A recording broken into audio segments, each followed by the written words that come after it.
اعوذ باللہ من الشیطان الرجیم بسم اللہ الرحمن الرحیم وظللنا علیکم الغمام وأنزلنا علیکم المن والسلوى كلوا من طیبات ما رزقناکم وما ظلمونا ولكن كانوا أنفسهم يظلمون وإذ قلنا ادخلوا هذه القرية فكلوا منها حيث شئتم رغدا وادخلوا الباب سجدا وقولوا حطة نغفر لكم خطاياكم وسنزيد المحسنين فبدل الذين ظلموا قولا غير الذي قيل لهم فأنزلنا على الذين ظلموا رجزا من السماء بما كانوا يفسقون وإذ استسقى موسى لقومه فقلنا اضرب بعصاك الحجر فانفجرت منه 12 عينا قد علم كل أناس مشربهم كلوا واشربوا من رزق الله ولا تعثوا في الأرض مفسدين وإذ قلتم يا موسى لن نصبر على طعام واحد فادع لنا ربك يخرج لنا مما تنبت الأرض من بقلها وقثائها وفومها وعدسها وبصلها قال تستبدلون الذي هو أدنى بالذي هو خير اهبطوا مصر فإن لكم ما سألتم وضربت عليهم الذلة والمسكنة وباءوا بغضب من الله ذلك بأنهم كانوا يكفرون بآيات الله ويقتلون النبيين بغير الحق ذلك بما عصوا وكانوا يعتدون.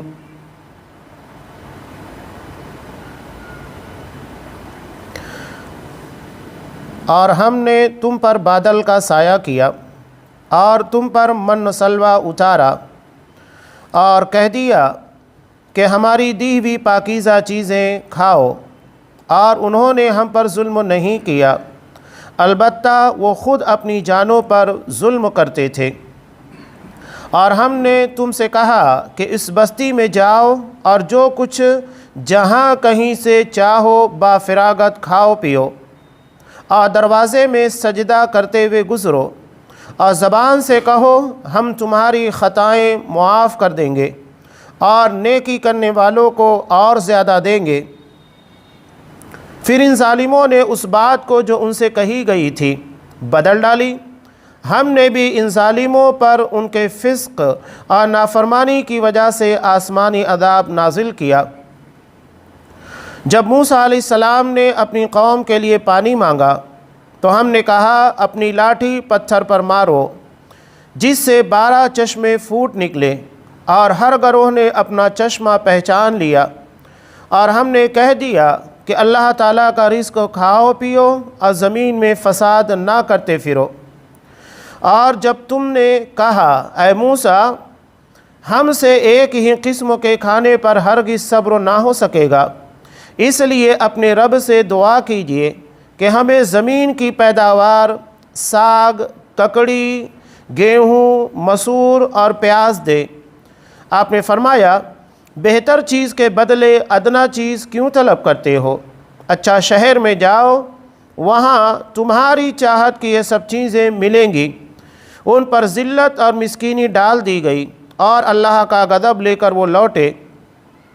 یہ اس لیے کہ وہ اللہ تعالیٰ کی آیتوں کے ساتھ کفر کرتے، نبیوں کو ناحق تنگ کرتے تھے. ان کی نافرمانیوں اور زیادتیوں کا نتیجہ ہے. سورہ بقرہ آیت نمبر 57 سے آیت نمبر 61. محترم سامعین، بنی اسرائیل کا جو واقعہ ہے انتہائی اختصار کے ساتھ یہاں پر تمہیداً بیان کیا جا رہا ہے. پورے قرآن مجید میں پوری تفصیل اس کی بیان کی گئی ہے آگے دیگر مقامات کے پر. پیچھے جو باتیں گزری، اللہ نے بنی اسرائیل کے پر اپنی نعمتیں نشاور کی تھی، اسی کا تذکرہ کیا جا رہا ہے. اور اس کی بڑی وجہ کیا ہے؟ بڑی وجہ یہ ہے کہ آپ صلی اللہ علیہ وسلم سے پہلے پوری دنیا کی قیادت و سیادت لیڈرشپ بنی اسرائیل کے ہاتھوں میں تھی. اب اس لیڈرشپ کو چھین کر امت محمدیہ کے حوالے کیا جا رہا ہے۔ تو لازم ہے کہ ان لوگوں کو اپنے پد سے، اپنے مقام اور عہدے سے ہٹانے کی وجوہات بیان کی جائے۔ یہ ایک تو عذروں کے خاتمے کے لیے کوئی یہ نہ کہے کہ زبردستی ان لوگوں کو ہٹا دیا گیا، اور دوسرے جن لوگوں کو یہ ذمہ داری دی جا رہی ہے انہیں بھی خبردار کیا جا رہا ہے کہ اگر یہی کام تم بھی کرو گے تو تم سے بھی یہ چیزیں چھین لی جائے گی۔ یہ اصول اور ضابطہ بیان کیا جا رہا ہے۔ تو اللہ نے بنی اسرائیل کے پر جو نعمتیں کی تھی انہی کا تذکرہ یہاں پر جاری ہے۔ بنی اسرائیل کو فرعون کے ظلم استبداد سے نجات دی، نجات دینے کے بعد ان لوگوں کو ملک شام کی طرف روانہ کیا گیا۔ اب بیت المقدس فلسطین کا جو علاقہ ہے اب یہ بہت چھوٹا ہو چکا ہے، حالانکہ فلسطین کا علاقہ اس وقت تو بہت وسیع تھا۔ ملک شام اور اطراف کے جتنے بھی چھوٹے چھوٹے آج کے جو ممالک ہیں یہ سب فلسطین کے اندر ہی شمار کیے جاتے تھے۔ تیسری کو قرآن نے ارض مقدس سے تعبیر کیا ہے، یعنی بابرکت سرزمین، انبیاء کی سرزمین، جس کی طرف انبیاء کرام کو مبعوث کیا گیا تھا۔ اب معاملہ یہ تھا کہ بیت المقدس فلسطین کے اندر ملک شام میں عمالقہ نامی قوم آباد تھی، جو انتہائی زور آور لڑاکے تھے، جنگجو تھے۔ لیکن اللہ تعالیٰ نے بنی اسرائیل سے وعدہ کیا تمہیں وہاں جانا ہے، اور جانے کے بعد جب تم لڑو گے جنگ ہوگی، فتح تمہیں ملے گی۔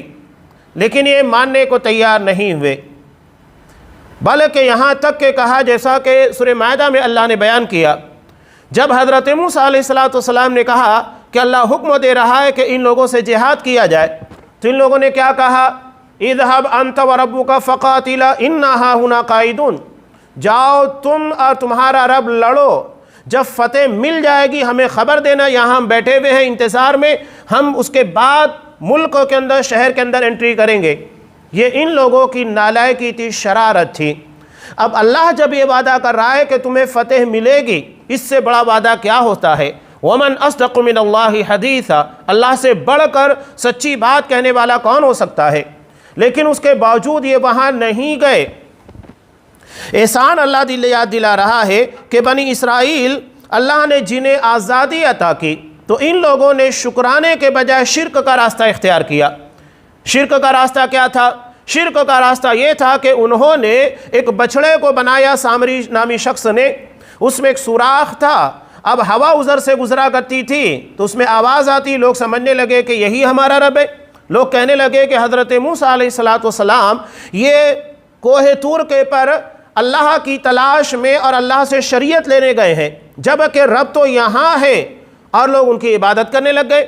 جبکہ حضرت موسیٰ علیہ السلام کے ذریعے اللہ نے جو معجزات ظاہر کیے اور فرعون کے ظلم استبداد سے نجات دی، ان کی نظروں کے سامنے دریا پھٹا، یہ اس سے آسانی کے ساتھ پار ہو گئے، اور اسی میں فرعون اور اس کے لاؤ لشکر کو اللہ نے غرقاب کیا۔ اس کے باوجود بھی یہ لوگ اللہ پر ایمان و یقین نہیں رکھ رہے تھے، یہ شرارت تھی۔ شرک یہ دراصل بنیادی سبب بنتا ہے اللہ کے غضب اور غصے کو نازل کرنے کا۔ میں اکثر کہا کرتا ہوں، جب قرآن مجید میں شرک کے بارے میں بیان کر دیا گیا ان اللہ لا یغفر ان یشرک بہ، اللہ شرک نہیں معاف کرے گا، تو ہماری ذمہ داری بنتی ہے کہ شرک کی تمام قسموں کو جانے سمجھے، اس سے اپنے آپ کو بچائے، دوسروں کو بھی محفوظ رکھے۔ جب اللہ نے کہا کہ اس کے پر کوئی سمجھوتا نہیں، کوئی معافی نہیں، تو ہمیں لازمی طور کے پر جاننا ضروری ہے شرک کیا ہے، کن چیزوں کی بنیاد کے پر انسان مشرک بنتا ہے، کیوں اللہ اسے معاف نہیں کرے گا، یہ ہماری ذمہ داری بنتی ہے۔ اور اس کے بعد ہے شریعت کے اندر نئی باتوں کا اجرا کرنا۔ کل خطبہ جمعہ کے اندر میں ایک روایت ابن ابی شیبہ کی بیان کرتے ہوئے حضرت عمر فاروق رضی اللہ تعالیٰ عنہ کا جو جملہ نقل کیا، ہمارے اسلاف بہت ذہین تھے،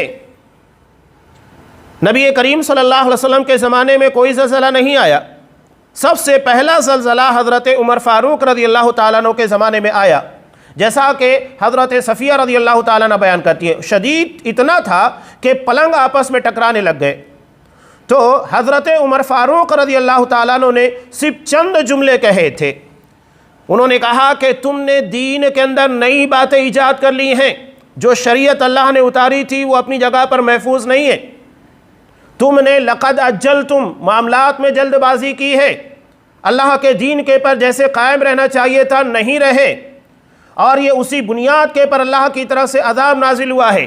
اگر یہ دوبارہ زلزلہ آیا تو میں تمہارے درمیان نہیں رہوں گا، میں نکل جاؤں گا تمہارے درمیان سے۔ کیوں؟ دوبارہ زلزلہ آنے کا سبب یہ ہے کہ تم نے اپنے گناہوں سے توبہ نہیں کی، وہی کام کر رہے ہو جو اللہ کے غضب، اس کے غصے کو دعوت دے رہا ہے، اور میں تمہارے درمیان نہیں رہوں گا۔ حضرت عمر فاروق رضی اللہ تعالیٰ عنہ سمجھ گئے کہ اللہ کا غضب، اللہ کا غصہ کیوں نازل ہو رہا ہے۔ دین اور شریعت کے اندر تبدیلی بہت سنگین جرم ہے، تو یہ بدعات اور خرافات کوئی معمولی جرم نہیں ہوتا ہے۔ اللہ کی شریعت کے مقابلے میں ایک نیا دین گڑھنے کی سازش ہوتی ہے جس کو اللہ قطعاً برداشت نہیں کرے گا۔ تو ان لوگوں کے اندر شکر کے بجائے شرک پیدا ہو گیا۔ اگر یہ چیز امت محمدیہ کے اندر آج بھی ہے، بالکل واضح ہے، آج ہم دیکھتے ہیں کہ اللہ کو چھوڑ کر غیر اللہ کے در کو آباد کیا جاتا ہے، لوگوں کو مسجد کی طرف نماز کے لیے، خطبات کے لیے، پروگرام کے لیے دعوت دی جاتی ہے، بڑی مشکل سے لوگ جمع ہوتے ہیں، لیکن آپ مزارات کو دیکھیے، آباد ہیں، وہاں پر نذرانے کروڑوں کی تعداد میں چڑھائے جاتے ہیں، وہاں اخراجات کا کوئی مسئلہ نہیں، اللہ کے گھر کے لیے لوگوں کو بولنا پڑتا ہے، حالانکہ یہ ساری چیزیں خود آپ لوگوں کے پر خرچ کی جاتی ہے۔ ایسا نہیں ہے کہ یہاں فنڈ جمع کرنے کے بعد کسی اور جگہ ٹرانسفر کیا جا رہا ہو، جبکہ مزارات کے پر ہونے والی آمدنیاں کہاں کہاں ٹرانسفر نہیں ہوتی ہے، وہ آپ کے پر خرچ نہیں کی جاتی۔ یہ بڑے مسائل ہیں۔ تو یہ شرک اللہ کے غضب کو دعوت دیتا ہے، اللہ کے غصے کو بھڑکاتا ہے۔ اور حضرت موسیٰ علیہ السلام کے پر اعتماد، یقین کرنے کے بجائے ان لوگوں نے عدم اعتماد کا مظاہرہ کیا۔ حضرت موسیٰ علیہ السلام کے پر یقین نہیں کیا، جبکہ ایمان کا تقاضا یہ ہے کہ اپنے نبی کے پر ایمان و یقین ہونا چاہیے، جو کہہ دیا بس اس کو ماننا ہے۔ حضرت ابوبکر صدیق رضی اللہ تعالیٰ عنہ، انہیں صدیق کیوں کہا جاتا ہے؟ صدیق کا مطلب انتہائی سچا، یقین کرنے والا، صداقت کا اعلیٰ معیار۔ اس کے بارے میں جب آپ تفسیر پڑھیں گے، سیرت پڑھیں گے تو معلوم ہوگا کہ آپ صلی اللہ علیہ وسلم جب معراج سے واپس آئے اور ان تمام تر واقعات کو آپ نے بیان کیا تو مشرکین مکہ کے لیے تو نیا ایشو مل گیا تھا جس کے پر بحث کی جائے اور آپ صلی اللہ علیہ وسلم کا مذاق اڑایا جائے۔ ایک تو بیت المقدس سے مکہ آنے جانے کا جو راستہ تھا وہ 80 دن لگا کرتے تھے، اس وقت 80 دن آنے جانے میں لگا کرتے تھے، اور آپ صلی اللہ علیہ وسلم کہہ رہے کہ میں رات کے ایک حصے میں وہاں سے واپس آ گیا۔ اتنا ہی نہیں بلکہ آپ صلی اللہ علیہ وسلم وہاں سے آسمان دنیا پر گئے، اس کے آگے گئے، اور اس کے بعد آپ صلی اللہ علیہ وسلم نے جنت و جہنم کا مشاہدہ کیا، اللہ سے ملاقات کی، نبیوں سے ملاقات کی۔ یہ ان لوگوں کے لیے انتہائی گرما گرم بحث کرنے کی چیز مل چکی تھی۔ مذاق کے طور پر ابو جہل یہ حضرت ابوبکر صدیق رضی اللہ تعالیٰ عنہ کے پاس گیا اور جا کر کہنے لگا کہ تمہارے ساتھی ایسی ایسی باتیں کر رہے ہیں۔ وہ جانچنا چاہتا تھا کہ دیکھو ابوبکر ان ساری چیزوں پر ایمان و یقین رکھتے ہیں کہ نہیں، ہو سکتا ہے کہ ابوبکر صدیق رضی اللہ تعالیٰ عنہ آپ صلی اللہ علیہ وسلم کی نبوت کا انکار کر دیں۔ لیکن یہ صدیقیت ہے۔ حضرت ابوبکر صدیق رضی اللہ تعالیٰ عنہ نے کہا یہی نبیوں کے پر ایمان و یقین کی سب سے بہترین مثال ہے۔ کہا کہ اگر یہ بات محمد رسول اللہ صلی اللہ علیہ وسلم کہہ رہے ہیں تو مجھے پختہ یقین ہے کہ ایسا آپ کے ساتھ ہوا، آپ بیت المقدس گئے، آسمان دنیا کی سیر کی، جنت و جہنم کو دیکھا، اگر یہ بات میرے نبی نے کہی ہے تو میں مانتا ہوں، کوئی شبہ نہیں، کوئی شک نہیں۔ یہی ہے صدیقیت۔ نبی کی بات آ جانے کے بعد مستند طریقے سے پھر وہاں پر کنتو پرنتو کا کوئی چانس نہیں رہتا ہے، چپ چاپ اپنے آپ کو سرنڈر کر دینا چاہیے، خاموش ہو جانا چاہیے۔ یہی نبی کے پر ایمان کا تقاضا ہے۔ ایک مرتبہ آپ صلی اللہ علیہ وسلم تجارت کے لیے گئے، کوئی سودا کیا، سودا کرنے کے بعد گواہ کی ضرورت پیش آئی تو حضرت آپ صلی اللہ علیہ وسلم نے کہا کہ اس بات کے پر میں اور ابوبکر صدیق رضی اللہ تعالیٰ عنہ گواہ ہیں۔ لوگوں نے کہا یہاں تو ابوبکر ہے نہیں۔ کہا کہ جس بات کے بارے میں کہہ دوں ابوبکر اس کا انکار نہیں کر سکتے، مجھے یقین ہے۔ یہ حضرت ابو بکر صدیق رضی اللہ تعالیٰ عنہ کا ایمان تھا، اور اسی ایمان کو قرآن مجید نے ہمارے لیے معیار قرار دیا۔ فَإِنْ آمَنُوا بِمِثْلِ مَا آمَنْتُمْ، جیسا ایمان و یقین اصحاب کرام نے آپ صلی اللہ علیہ وسلم کے پر لایا، ویسا ہی اگر ہم بھی لے کر آئیں تو ہم ہدایت کے پر ہوں گے۔ ہدایت کے پر آنے کے لیے اصحاب کرام کے ایمان کو قرآن مجید نے معیار قرار دیا، یہ ان کا ایمان و یقین تھا۔ اور اس کے علاوہ ان لوگوں نے حضرت موسیٰ علیہ السلام سے مطالبہ کیا کہ ہم اللہ کو دیکھیں گے، جیسا کہ پیچھے گزرا، جب تک ہم اللہ کو نہیں دیکھ لیتے ہم ماننے والے نہیں، ہرگز ایمان لانے والے نہیں۔ تو اس کی بنیاد کے پر اللہ تعالیٰ نے، ہونا تو یہ چاہیے تھا کہ ان سارے لوگوں کو ختم کر دیا جاتا، لیکن اللہ نے ان لوگوں کے پر رحم کیا، اسی کا تذکرہ ہے۔ وَظَلَّلْنَا عَلَيْكُمُ الْغَمَامَ وَأَنزَلْنَا عَلَيْكُمُ الْمَنَّ وَالسَّلْوَىٰ، ہم نے تم پر بادل کا سایہ کیا اور تم پر من و سلوہ اتارا۔ یہ اللہ کی نعمتیں ہیں، یہ اتنا رحیم و کریم ہے اللہ کہ اتنا سب ہونے کے بعد بھی اللہ نے ان لوگوں کو معاف کر دیا، ان لوگوں کے پر رحم کیا۔ اب یہ چونکہ میدان میں رہ رہے تھے، ان لوگوں کے پر اللہ نے آسمان سے بادلوں کا سایہ کر دیا تاکہ دھوپ کی شدت انہیں تکلیف نہ دے۔ اس کے علاوہ کھانے کی ضرورت تھی، لاکھوں کی تعداد میں لوگ تھے، سب کچھ چھوڑ چھاڑ کر آئے ہوئے تھے، کھانے کا مسئلہ، پانی کا مسئلہ، سارے مسائل اللہ نے حل کر دیے۔ یہی اللہ کے قادر ہونے، قدیر ہونے کی دلیل ہے، اور عزیز ہونے کی دلیل ہے کہ وہ ہر چیز کے پر غلبہ رکھتا ہے۔ کوئی بھی چیز کا انتظام کرنا اللہ کے لیے کوئی مسئلہ نہیں ہے۔ اللہ نے ان لوگوں کے لیے پہلے تو بادل کا سایہ کر دیا، اور کھانے اور پینے کا نظم ایسے کیا کہ ان کے لیے من اور سلوہ اتار دیا۔ آسانی کے ساتھ انہیں پرندے مل جایا کرتے تھے، اس کا شکار کرتے، انہیں بھون کر کھایا کرتے تھے، اور صبح صبح شبنم کی طرح پتوں کے پر میٹھی شکل میں حلوے کی طرح اللہ کی طرف سے سلوہ نازل ہوا کرتا تھا، اسے وہ اتار لیا کرتے تھے، کانچ لیا کرتے تھے، اور اسی کو میٹھی شکل میں استعمال کرتے حلوے کی طرح۔ یعنی میٹھے کا بھی انتظام تھا اور ساتھ ہی ساتھ تیز کا بھی انتظام تھا، نمکین چیزوں کا بھی بہترین نظم کیا گیا۔ اس سے بڑی نعمت انسان کو کیا مل سکتی ہے؟ رزق کے معاملے میں مکمل طریقے سے ان لوگوں کو آزاد کر دیا گیا۔ یہ جو میدان تیہ تھا، جس میں 40 سالوں تک ان لوگوں کو بھٹکتا ہوا چھوڑ دیا گیا، سورہ مائدہ میں اس چیز کی تفسیر ہے۔ جب انہوں نے حضرت موسیٰ علیہ السلام کے ساتھ شرارت کی، عدم اعتماد کا اظہار کیا، اور اللہ کو دیکھنے کی، نعوذ باللہ گستاخی کرنے کی کوشش کی، تو اللہ تعالیٰ نے ان لوگوں کو میدان تیہ میں بھٹکتا ہوا چھوڑ دیا اور کہا 40 سنہ یتیہون فی الارض، یہ 40 سالوں تک میدان تیہ میں بھٹکتے رہیں گے، اس کے باہر نہیں نکل پائیں گے۔ یہ میدان تیہ دراصل مصر کا جو بالائی حصہ تھا، اس جگہ کے پر ان لوگوں کو چھوڑا گیا تھا، اس لیے کہ مصر کو کراس کر کے بحر کلثوم سے باہر نکلے تھے، اور اسی جگہ پر ان لوگوں کو چھوڑ دیا گیا تھا۔ اب سوال یہ ہوتا ہے کہ اللہ تعالیٰ نے 40 سالوں تک ان لوگوں کو بھٹکتا ہوا کیوں چھوڑا؟ اس کی ایک بہت اہم سبب اور وجہ یہ تھی کہ یہ برسوں سے غلامی کی زندگی گزارتے گزارتے ذہنیت غلامانہ ہو چکی تھی۔ اب ان لوگوں کے اندر دشمنوں سے لڑنے کی طاقت نہیں تھی، ہمت نہیں تھی، حوصلہ نہیں تھا۔ اللہ نے وعدہ کیا کہ تم لوگوں کو فتح عطا کرے گا، اس کے باوجود بھی یہ لوگ ملک شام داخل نہیں ہوئے، بلکہ کہا کہ جاؤ تم اور تمہارا رب لڑو، اور جب فتح مل جائے گی ہم یہاں پر بیٹھے انتظار کر رہے ہیں، ہمیں دعوت دے دینا۔ تب اللہ نے ان لوگوں کو 40 سال تک میدان تیہ میں بھٹکتا ہوا چھوڑ دیا۔ اس کی سب سے اہم وجہ یہ تھی کہ یہ جو نسل تھی مکمل طریقے سے پاک و صاف ہو، اس لیے کہ 40 سال کے بعد جو نسل آئے گی وہ ان سارے ماحول سے جو فرعون کے ظلم استبداد کا تھا، غلامی کا تھا، اس سے بالکل آزاد نسل ہوگی۔ ان لوگوں کے پر فرعون کے ظلم و استبداد کی کوئی جھلک نہیں ہوگی، بلکہ یہ مکمل طریقے سے خانہ بدوش ہوں گے، اور خانہ بدوش وہ ہوتا ہے جو زندگی کے ان تمام تر مشکل حالات سے ڈرتا نہیں ہے۔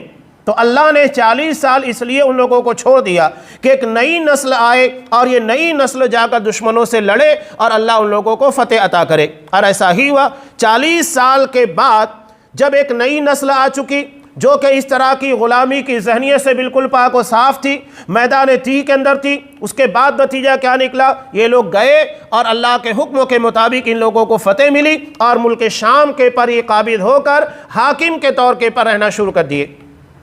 یہ اللہ کی طرف سے حکمت تھی۔ تو اللہ نے ان لوگوں کو یہ نعمتیں عطا کی۔ اب یہاں آپ صلی اللہ علیہ وسلم کی ایک حدیث بھی ہے من سلوہ کے تعلق سے۔ اللہ نے کچھ شکلیں ہمارے لیے بھی رکھی ہیں نعمت کے طور پر، جو ان لوگوں کو عطا کی تھی بلکہ اس سے بہتر اللہ نے ہم کو عطا کی ہے۔ جیسا کہ ترمذی کی روایت میں نبی کریم صلی اللہ علیہ وسلم نے ارشاد فرمایا، العجوۃ من الجنہ وفیہا شفاء من السم۔ عجوہ کھجور، اور دوسری حدیث کے اندر اس کو بیان کیا گیا ہے مدینے کی عجوہ جو کھجور ہوتی ہے۔ تو یہ العجوۃ من الجنہ، یہ جنتی پھلوں میں سے ہے، وفیہا شفاء من السم، اور اس میں زہر کے لیے شفا ہے۔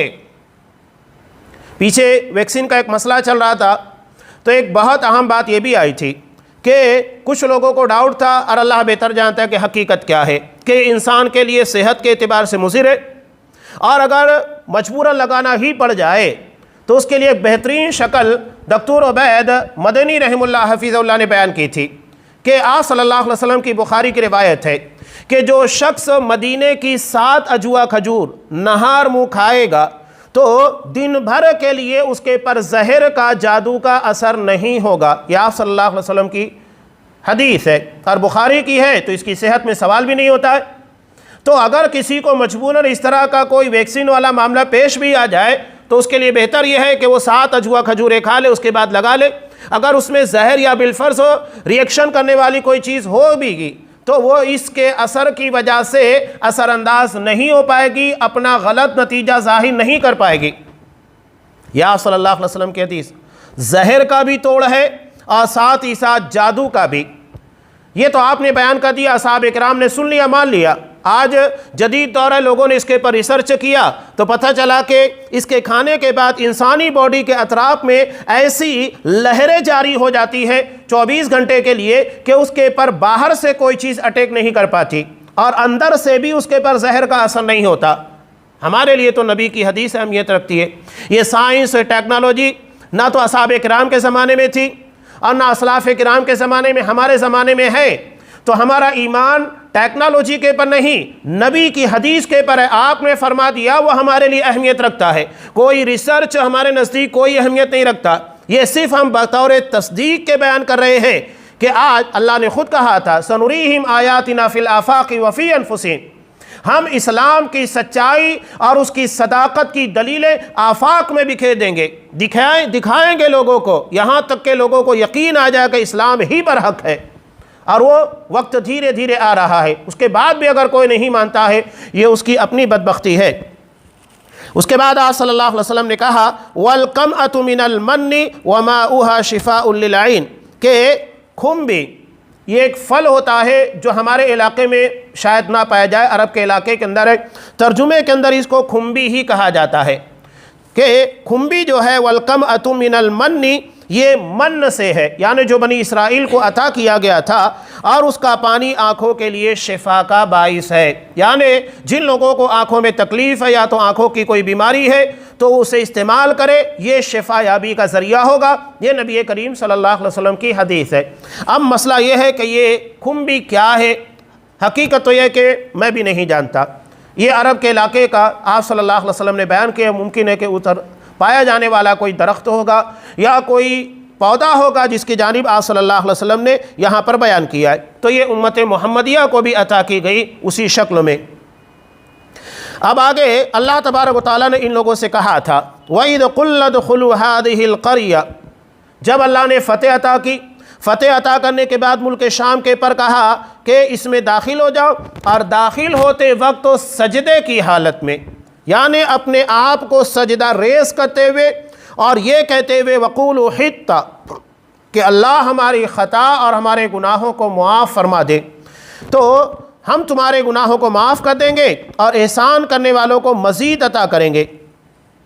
لیکن ان لوگوں نے وہاں پر بھی شرارت کی، ان لوگوں نے حِطَّةٌ یعنی اللہ ہمارے گناہوں کو بخش دے، اس کے بجائے کیا کہا حَبَّةٌ مِّنَ الشَّعْرِ، اللہ ہمیں ایسے فصل عطا کر جو کہ ایسی بالیاں عطا کر جس میں دانے لگے ہوئے ہوں وہ ہمیں عطا کر. وہاں پر بھی دنیا داری ان لوگوں کے پر غالب تھی. آگے چل کر ایک بات اور بھی آئے گی. یہ اس وقت تو مشرکین مکہ کا بھی مسئلہ تھا. مسئلہ کیا تھا؟ چونکہ حج کے موسم میں سارے علاقے کے لوگ آیا کرتے تھے، تجارت عروج کے پر ہوا کرتی تھی، تو بہت سارے لوگ حج کے ساتھ اصل میں ان لوگوں کا مقصد تجارت ہوا کرتی تھی. یعنی اصل ارادہ حج کا نہیں ہوتا، بلکہ حج کے بہانے جائیں گے اور وہاں پر تجارت کا فائدہ اٹھائیں گے، یہ ارادہ ہوا کرتا تھا. اسی لیے قرآن مجید نے اس کی نفی کی. قرآن نے کہا، کچھ لوگ یہ کہتے ہیں کہ ربنا آتنا فی الدنیا حسنہ وما لہ فی الآخرۃ من خلاق. جو لوگ یہ کہتے ہیں کہ اللہ ہمیں دنیا کی بھلائیاں عطا کر، اتنا ہی چاہتے ہیں، حالانکہ ان لوگوں کا آخرت میں کوئی حصہ نہیں ہے. اس کے بعد اللہ نے ہم کو جو دعا سکھائی، دنیا اور آخرت کی بھلائی کی سب سے جامع دعا، جو عمومی طور کے پر حج اور عمرہ کے موقع کے پر، طواف اور دیگر مواقع کے پر ادا کی جاتی ہے. ربنا آتنا فی الدنیا حسنہ وفی الآخرۃ حسنہ وقنا عذاب النار. اے ہمارے پروردگار، ہمیں دنیا کی بھلائیاں عطا کر، آخرت کی بھلائیاں عطا کر، اور ہمیں جہنم کے آگ سے، اس کے عذاب سے بچا لے. یہ سب سے جامع دعا ہے جس میں دنیا کی ساری اچھائیاں شامل ہو گئی، آخرت کی ساری اچھائیاں، اور جس کو جہنم کے عذاب سے بچا لیا گیا. اس سے بڑی کامیابی کیا ہو سکتی ہے؟ قرآن نے خود اسی جگہ کا فَمَنْ زُحْزِحَ عَنِ النَّارِ، جس کو جہنم کے آگ سے دور کر دیا گیا، اس کے عذاب سے بچا لیا گیا، وَأُدْخِلَ الْجَنَّةَ، اور جنت میں داخل کر دیا گیا، فَقَدْ فَازَ، تو حقیقت میں یہی سب سے عظیم کامیابی ہے. قرآن جو فوز کا لفظ استعمال کرتا ہے، عربی زبان جو ہے بہت رچ لینگویج ہے، بڑی وسیع معنی والی زبان ہے. فوز عربی زبان میں اس کامیابی کو کہتے ہیں جس میں کسی جگہ پر ناکامی کا یا نقصان کا خطرہ نہ ہو، مکمل طریقے سے محفوظ رہتے ہوئے، سیف رہتے ہوئے کامیابی تک پہنچا جائے. اور وہ کامیابی کیا ہے؟ اپنے آپ کو جہنم سے بچا کر. اس لیے کہ اگر کسی کو جہنم میں داخل کر دیا گیا، چاہے کچھ لمحوں کے لیے، کچھ وقت کے لیے، یہ تو وہ کامیابی نہیں بھی جو فوز کہی جاتی ہے، اس لیے کہ اس نے نقصان اٹھایا، کچھ وقت اپنے آپ کو جہنم میں لے گیا اپنے گناہوں کی پاداش میں. جبکہ فوز ایسی کامیابی کو کہتے ہیں جس میں کہیں خطرات نہ ہو، نقصان نہ ہو، ٹوٹا نہیں ہونا چاہیے. اسی لیے قرآن نے کہا فَمَنْ زُحْزِحَ عَنِ النَّارِ، جس کو جہنم کے عذاب سے پرے رکھا گیا، اس کی آگ سے پرے رکھا گیا، اور اس کے بعد اس کو جنت میں داخل کیا گیا. یہی حقیقی کامیابی ہے جس میں کہیں نقصان نہیں ہے. حضرت عمر فاروق رضی اللہ تعالیٰ عنہ کہتے تھے کہ اللہ میری ساری نیکیوں کو قبول کر لے اور اس کے بدلے میں صرف جہنم کے عذاب سے مجھے نجات دے دے، یہ میرے لیے آخرت کی سب سے بڑی کامیابی ہوگی. اس لیے کہ پتہ ہے جہنم سے بچیں گے تو یقینی طور پر جنت میں جائیں گے، کہیں اور تو جانا نہیں ہے. لیکن جہنم سے بچنا ضروری ہے، کہیں اس میں داخل نہ کیے جائے، کہیں اس کے عذاب کی بھیٹ نہ چڑھ جائے. اس بات کی فکر کیا کرتے تھے. حضرت حسن بصری رحم اللہ کا بہت پیارا قول ہے کہ مومن جو ہوتا ہے یہ یعمل الصالحات، نیکیاں کرتا ہے، اچھائیاں کرتا ہے، اور اس کے بعد بھی وَهُوَ مُشْفِقٌ وَجِلٌ، وہ ڈرتے رہتا ہے، خوف زدہ رہتا ہے، فکر مند رہتا ہے کہ کہیں یہ میری عبادتیں رائگاں نہ ہو جائیں، کہیں ایسا نہ ہو کہ اللہ میری عبادتوں کو قبول نہ کرے، میں کوئی غلطی کر بیٹھوں، میری نیت میں یا میرے کسی عمل کے اندر کھوٹ پیدا ہو جائے. ڈرتا ہے مومن. جبکہ فاجر جو ہوتا ہے، گنہگار جو ہوتا ہے، بدبخت جو ہوتا ہے، یعمل بالمعاصی، یہ گناہ کرتا ہے اور اللہ سے امیدیں بہت وابستہ کرتا ہے. غور کیجئے گا، حضرت حسن بصری رحمہ اللہ جو بیان کر رہے ہیں بہت اہمیت رکھتا ہے کہ اگر ہم مومن ہیں، نیکیاں کر رہے ہیں، تو ہمارے اندر ڈر ہونا چاہیے، خوف ہونا چاہیے کہ ہماری نیکیاں رائگاں نہ ہو، کہیں ایسا نہ ہو کہ ان نیکیوں کے بلبوتے کے پر ہم جنت تک نہ جا سکے، یہ ہمیں اللہ کی رضا، اس کی رحمت تک داخلے کا ذریعہ نہ بن سکے. فکر مند رہنا چاہیے، یہ مومن کی نشانی ہے. جبکہ فاجر گناہ کرنے کے بعد بھی مطمئن ہوتا ہے اور یہ اللہ کی طرف سے ڈھیل ہوتی ہے. تو ہمیں اس بارے میں بہت چوکنا رہنا چاہیے. اب ان لوگوں کو کہا گیا، لیکن ان لوگوں نے شرارت کی، بلکہ یہ کہا کہ ہمیں دنیا عطا کر دی جائے، حبۃ من الشعر، یعنی دنیا کی تجارتیں، مال و اسباب ہم کو عطا کر دیے جائے. جب کہ اللہ نے کہا تھا کہ اس کے بدلے میں تمہارے گناہ بخش دوں گا، وَسَنَزِيدُ الْمُحْسِنِينَ، اور احسان کرنے والوں کو مزید عطا کروں گا۔ یعنی اتنا ہی نہیں کہ تمہارے گناہ بخشے دیے جائیں، بلکہ اللہ کی طرف سے بطور احسان کے وہ نعمتیں عطا کی جائے گی جس کا تم تصور نہیں کر سکتے۔ اب آگے، اب یہاں جو چیز بیان کی گئی مفسرین نے اس کے بارے میں وہی بیان کیا ہے کہ جس وقت ملک شام میں ان لوگوں کا داخلہ ہوا، یہ فتح یاب ہوئے، یہ حضرت موسیٰ علیہ السلام اس وقت ان لوگوں میں موجود نہیں تھے، ان کی وفات ہو چکی تھی۔ اب آگے کا جو معاملہ بیان کیا جا رہا ہے، یہ حضرت موسیٰ علیہ السلام میدان تیہ میں گئے تھے، 40 سال کے لیے ان کو بھٹکتا ہوا چھوڑ دیا گیا تھا، اسی جگہ کا واقعہ ہے۔ بنی اسرائیل جو 12 قبیلوں کے پر مشتمل تھی، انہی کا تذکرہ یہاں کیا جا رہا ہے۔ جب یہ وہاں پر گئے تو حضرت موسیٰ علیہ السلام کو کہا کہ پانی کا نظم کر دیا جائے۔ لاکھوں کی تعداد میں لوگ تھے، اتنی بڑی تعداد، ان لوگوں کے لیے مسلسل پانی کی ضرورت تھی، نہانے کے لیے، پینے کے لیے، دیگر ضروریات کے لیے بغیر پانی کے زندگی کا گزران کہاں ہو سکتا ہے؟ اللہ نے کتنا آسان نظم کیا۔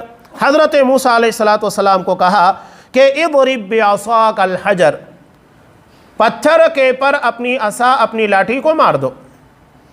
یہاں بھی حضرت موسیٰ علیہ السلام نے کوئی اعتراض نہیں کیا کہ اللہ، پانی مانگا جا رہا ہے اور حکم ہو رہا ہے کہ پتھر کے پر لاٹھی مارو۔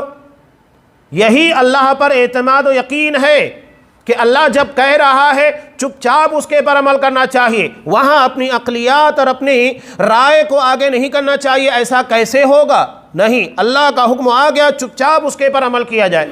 حضرت موسیٰ علیہ السلام نے اللہ کے حکم کے مطابق عصا کو مار دیا، فَانْفَجَرَتْ مِنْهُ 12 عَيْنًا، تو وہاں سے 12 چشمے پھوٹ نکلے۔ آج بھی کچھ چشمے جہاں پر میدان تیہ میں ان لوگوں کو چھوڑا گیا تھا، کچھ چشمے آج بھی جاری ہیں، جو اللہ کی نشانیوں میں سے ایک نشانی ہے۔ جبکہ وہاں پانی کا کوئی نظم نہیں، لیکن اللہ نے زمین سے ان لوگوں کے لیے چشمے جاری کر دیے۔ بہت بڑی نعمت، ورنہ پانی کے لیے کتنی دور دور بھٹکنا پڑتا، کہاں کہاں نہیں جانا پڑتا۔ معاملہ تو یہ ہوتا کہ پوری زندگی صرف پانی کی تلاش میں سرگردہ رہتے ہوئے گزر جاتی، لیکن اللہ نے پانی کا اتنا شاندار نظم کیا کہ انہی لوگوں کے لیے 12 چشمے جو 12 قبیلوں کے پر مشتمل تھے، ہر کسی کے لیے الگ الگ چشمہ جاری کر دیا تاکہ ان لوگوں کے درمیان کوئی اختلاف نہ ہو، قبیلے کی بنیاد کے پر کوئی جھگڑا نہ کرے۔ تو ان لوگوں کے لیے چشمے جاری کر دیے۔ قد علم کل اناس مشربہم، اور ہر قبیلے والوں نے اپنا چشمہ پہچان لیا کہ ہاں ہمیں اس چشمے سے پانی بھرنا ہے، اور وہ اپنے چشمے کے پر آتا، پانی بھر کر لے جاتا تھا۔ اللہ نے کہا کلوا واشربوا من رزق اللہ، اللہ کا رزق کو کھاؤ پیو، زمین میں فساد برپا نہ کرو۔ قرآن نے یہ کیوں کہا؟ عمومی طور کے پر فارغ البالی، یعنی انسان جب دنیاوی فکر اور دنیاوی معیشت اور رزق کے بارے میں بے فکر ہو جاتا ہے، عمومی طور پر ان لوگوں کو شرارت سوچتی ہے۔ جب دیکھتے ہیں کہ کوئی کام نہیں ہے، نعمت فراوانی کے ساتھ آ رہی ہے، تو ذہنوں کے اندر شرارتیں پنپنے لگتی ہیں، اور اس کے بعد یہ شرارتیں کرتے ہیں۔ تو اللہ نے منع کر دیا، اللہ نے جب نعمت عطا کی ہے تو نعمتوں کا شکر ادا بجا لاؤ، شرارتیں مت کرو، زمین میں فساد برپا مت کرنا۔ لیکن آخرکار ان لوگوں نے ایسا ہی کیا۔ حضرت موسیٰ علیہ السلام سے کہا لن نصبر علی طعام واحد، یہ ایک کھانے کے پر ہمیں صبر ہرگز نہیں ہو سکتا کہ صرف من اور سلوہ کھائیں، میٹھا کھائیں اور یہ پرندے ہیں ان لوگوں کو استعمال کریں، ایسا نہیں ہو سکتا۔ فادع لنا ربک یخرج لنا، تمہارے رب سے دعا کرو کہ ہمارے لیے زمین کی جو کھیتیاں ہیں، پیداوار، ساگ، ککڑی، گیہوں، مسور، پیاز، یہ ہمیں عطا کر دے۔ ان لوگوں کے اندر شرارتیں سوچنے لگی، اللہ نے منع کیا تھا لیکن انہوں نے وہی کیا۔ اب یہاں قرآن کا جو انداز بیان ہے اس کے پر ذرا غور کرنے کی ضرورت ہے۔ قرآن کیا کہہ رہا ہے؟ ان لوگوں نے کہا فادع لنا ربک، تیرے اپنے رب سے دعا کر۔ حالانکہ ان کو کیا کہنا چاہیے تھا؟ فادع لنا ربنا، ہمارے رب سے دعا کیجئے۔ کہہ رہے ہیں کہ تیرے رب سے، یعنی وہ پختگی نہیں تھی ایمان و یقین کے اندر کہ وہ یہ کہیں کہ ہمارے رب سے، اللہ تو سب کا رب ہے نا، اس کے بعد یہ کہہ رہے کہ تیرے رب سے، اس کا مطلب کیا ہے؟ ہمارے ہاں بھی تنزیہ طور کے پر لوگ کہتے ہیں نا، کہ یہ تیرا ہے۔ تیرا کہنے کا مطلب یہ کہ ہمارا نہیں ہے، یہ صرف تیرا ہے، تیرا گھر، تیرا مال، اس کا مطلب کیا ہوتا ہے؟ وہ تیرا ہے، ہمارا نہیں ہے۔ تو یہ جو چیزیں کہی جاتی ہے، تیری مسجد، تیرا مدرسہ، تیری گاڑی، اس کے کہنے کا مطلب یہ ہوتا ہے کہ وہ تیری ہے، ہماری نہیں ہے۔ تو یہاں پر بھی ان لوگوں نے وہی انداز اختیار کیا تھا جو انتہائی غلط تھا۔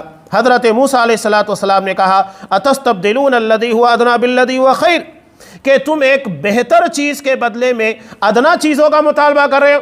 اللہ نے تمہیں آسانی کے ساتھ ساری نعمتیں عطا کی ہے، اب یہ پیاز ہے، ساگ ہے، ککڑیاں ہیں، ایک وقت لگتا ہے، محنت لگتی ہے زمین کو ہموار کرنے کے لیے، پانی پہنچانے کے لیے، اس کے بعد اس کے پر مزید محنتیں ہوتی ہیں، تب کہیں جا کر 3 مہینہ 4 مہینے کے بعد وہ چیزیں تمہیں مہیا ہوگی، جبکہ یہ ساری چیزیں جو تم کو عطا کی جا رہی ہے روزانہ مل رہی ہے، بغیر محنت کے مل رہی ہے۔ لیکن شرارتیں بڑھتی گئیں، اور اس کے بعد کہا کہ ٹھیک ہے تم لوگ شہر کی زمین کی طرف جاؤ، وہ ساری چیزیں جس کا تم مطالبہ کر رہے ہو مل جائے گی، یعنی وہاں جا کر کھیتیاں کرو، وہ سب تمہیں عطا کیا جائے گا جو تمہارا مطالبہ ہے۔ اللہ نے وَضُرِبَتْ عَلَيْهِمُ الذِّلَّةُ وَالْمَسْكَنَةُ، نتیجے میں اللہ نے ان لوگوں کے پر ذلت اور مسکینی ڈال دی، ان لوگوں کو مسکین بنا دیا، محتاج بنا دیا۔ وَبَاءُوا بِغَضَبٍ مِّنَ اللَّهِ، اور یہ اللہ کا غضب، اللہ کا غصہ لے کر لوٹے۔ ذَلِكَ بِأَنَّهُمْ كَانُوا يَكْفُرُونَ بِآيَاتِ اللَّهِ، اس لیے کہ اللہ کی آیتوں کا انکار کرتے تھے۔ کتنی ساری نشانیاں معجزات تھے، اس کو دیکھنے کے بعد بھی ان لوگوں کے اندر وہ پختگی نہیں آئی جو کہ آنا چاہیے تھا۔ ہر جگہ کے پر عدم اعتماد، شکوک، شبہات، اور حضرت موسیٰ علیہ السلام کو طنز کرنا، یعنی ایمانی پختگی آ ہی نہیں سکے۔ اور اس کے علاوہ سب سے بڑی شرارت ان لوگوں کے اندر جو تھی وَيَقْتُلُونَ النَّبِيِّينَ بِغَيْرِ حق، ناحق ان لوگوں نے انبیاء کرام کو قتل تک کیا۔ آپ صلی اللہ علیہ وسلم نے کہا کہ قیامت کے دن سب سے بدترین وہ شخص ہوگا جس نے کسی نبی کو قتل کیا یا کسی نبی نے اسے مارا ہوگا، یعنی نبی کے ہاتھوں مرنا اعزاز نہیں ہے، یہ سب سے بڑی ذلت ہے کہ نبی نے اس کو مارا ہے، اور سب سے بڑی ذلت یہ ہے کہ کسی نے نبی کا قتل کیا ہو۔